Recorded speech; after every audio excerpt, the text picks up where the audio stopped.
Hello and welcome back to Learning English with Stephen. My name is Stephen Green and today we have another story about the origin of a word or a phrase. Today we're talking about elephants, specifically white elephants. Yes, that's right, the animal that Hannibal took through Spain and across the Alps to attack the Romans, the animal that loves eating peanuts, the animal that never forgets anything, and the animal that is also afraid of mice. But before we start with the story, how about a joke? What time is it when an elephant sits on a fence? It's time to get a new fence. I'm sorry, I apologize. I am terrible with jokes, but that's one of the few jokes that I can remember. So, on with the story of a white elephant. I remember, as a kid, going to school fairs. The idea of the fair was that they would try to raise money to help with the running of the school. One of the stalls they used to have was a white elephant stall. I was always fascinated by this as a kid. The idea is that you donate things to school so the school can sell them. The things that you donated were usually things that you didn't want anymore. But as a kid, I always had this idea, is there a real white elephant somewhere in this stall? Obviously, there wasn't, but it was still called a white elephant stall. So, where does this word come from? Well, there are two competing theories.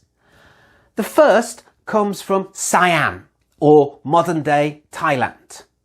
There was a king of Siam who, if you displeased the king, he would give you a present. And that present was a big white elephant. This sounds great, but there was a catch. The problem was that a white elephant was sacred in Siam. So you couldn't get it to do any work or anything like this. You couldn't kill it. You had to look after it. And also, because it was a present from the king, you couldn't give it to somebody else or sell it to another person. You had to keep that elephant. You had to pay for all the food. You had to pay for the maintenance of that elephant. So it was extremely expensive.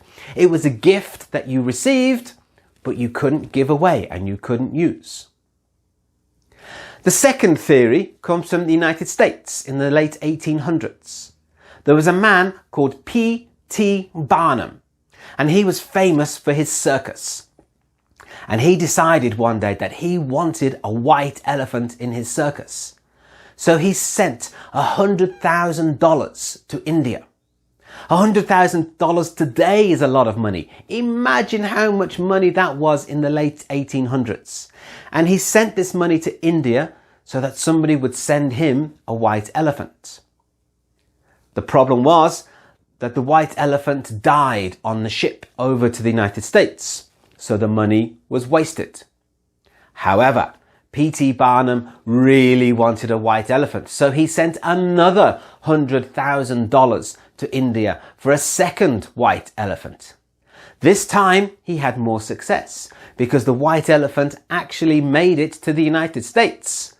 The problem was the elephant was not white. It was more grey with white spots. In fact, it was very ugly and so couldn't even go into the circus. In the end, they had to keep the elephant in a barn and spend lots of money feeding and looking after the animal. Nobody else wanted to buy a white or a grey elephant in the United States. So whatever the origin of the phrase, the meaning is the same with both stories. A white elephant is something that is expensive, you can't use, and you can't give away. So, let me give you an example of how this word is used today. I live in Brazil, and a few years ago we had the Football World Cup here in Brazil. The government spent a lot of money building new stadiums all through the country. In some areas, For example, Rio, Sao Paulo, Porto Alegre and my city in Curitiba, the stadiums are still used a lot. There are local football teams who use the stadiums. But in other areas, there are no big football teams. And so they have these big stadiums, 50, 60, 80,000 people capacity, with no football team to use them.